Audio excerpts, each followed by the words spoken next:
किसी नगर में एक साहूकार रहता था, जिसके घर में धन की कमी नहीं थी, लेकिन उसे संतान सुख प्राप्त नहीं हुआ था, जिस कारण वह बहुत परेशान रहता था।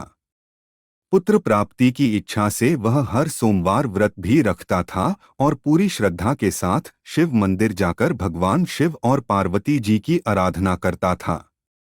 उसकी भक्ति भाव से मां पार्वती प्रसन्न हो गईं और भगवान शिव से उस साहूकार की मनोरथ पूर्ण करने का आग्रह करने लगीं।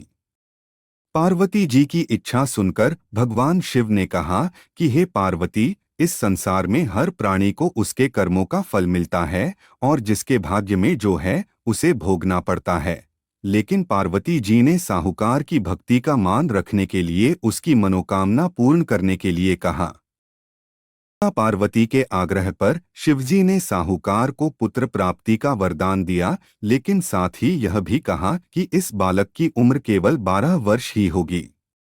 माता पार्वती और भगवान शिव की बातचीत को साहूकार सुन रहा था, जिसे सुनकर न तो उसे कोई खुशी थी और न ही दुख।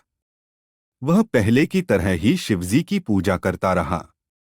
कुछ समय के बाद साहूकार को पुत्र की प्राप्ति हुई। जब वह बालक 11 वर्ष का हुआ तो उसे पढ़ने के लिए काशी भेजा गया। साहूकार ने पुत्र के मामा को बुलाया और उसे बहुत सारा धन दिया और कहा कि तुम इस बालक को काशी विद्या प्राप्त करने के लिए ले जाओ और मार्ग में यज्ञ कराते जाना। जहां भी यज्ञ कराओ वहां ब्राह्मणों को भोजन कराकर दक्षिणा देते हुए जाना। दोनों मामा भांजे इसी तरह यज्ञ कराते और ब्राह्मणों को दान दक्षिणा देते हुए काशी की तरफ चल पड़े।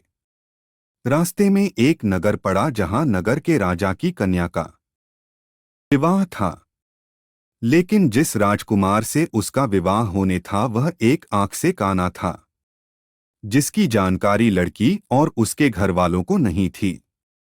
राजकुमार के पिता ने अपने पुत्र के काना होने की बात को छुपाने के लिए एक चाल सोची।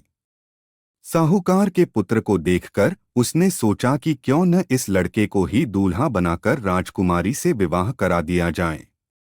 विवाह के बाद इसको धन देकर विदा कर दूंगा और राजकुमारी को अपने नगर ले आऊंगा। उसने लड़के को दूल्हे के वस्त्र पहनाकर राजकुमारी से उसका विवाह करा दिया। लेकिन साहूकार का पुत्र ईमानदार था। उसने मौका पाकर राजकुमारी की चुन्नी पर लिख दिया कि तुम्हारा विवाह तो मेरे साथ हुआ है, लेकिन जिस राजकुमार के साथ तुम्हें भेजा जाएगा वह एक आंख से काना है। मैं तो काशी पढ़ने जा रहा हूं।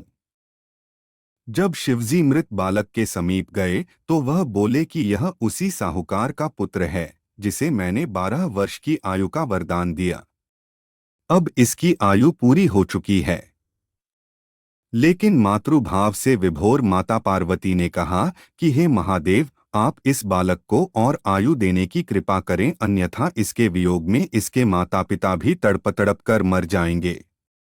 माता पार्वती के आग्रह पर भगवान शिव ने उस लड़के को जीवित होने का वरदान दिया। शिवजी की कृपा से वह लड़का जीवित हो गया। शिक्षा समाप्त करके लड़का मामा के साथ अपने नगर की ओर चल दिया। दोनों चलते हुए उसी नगर में पहुंचे जहां उसका विवाह हुआ था। उस नगर में भी उन्होंने यज्ञ का आयोजन किया। उस लड़के के ससुर ने उसे पहचान लिया और महल में ले जाकर उसकी खातिरदारी की और अपनी पुत्री को विदा किया। इधर साहूकार और उसकी पत्नी भूखे प्यासे रहकर बेटे के आने की प्रतीक्षा कर रहे थे। दोनों ने प्रण लिया था कि यदि उन्हें अपने बेटे की मृत्यु का समाचार मिला तो वह अपने शरीर त्याग देंगे, परंतु अपने बेटे के जीवित होने की बात सुनकर वह बेहद प्रसन्न हुए। उसी रात भगवान शिव ने व्यापारी के सपने में आकर कहा, मैं तेरे सोमवार के व्रत करने और व्रत कथा सुनने से प्रसन्न होकर तेरे पुत्र को लंबी आयु प्रदान कर रहा हूँ। इसी प्रकार जो कोई सोमवार व्रत करता है या कथा सुनता है उसके सभी दुख दूर होते हैं। बोलो जय भोलेनाथ।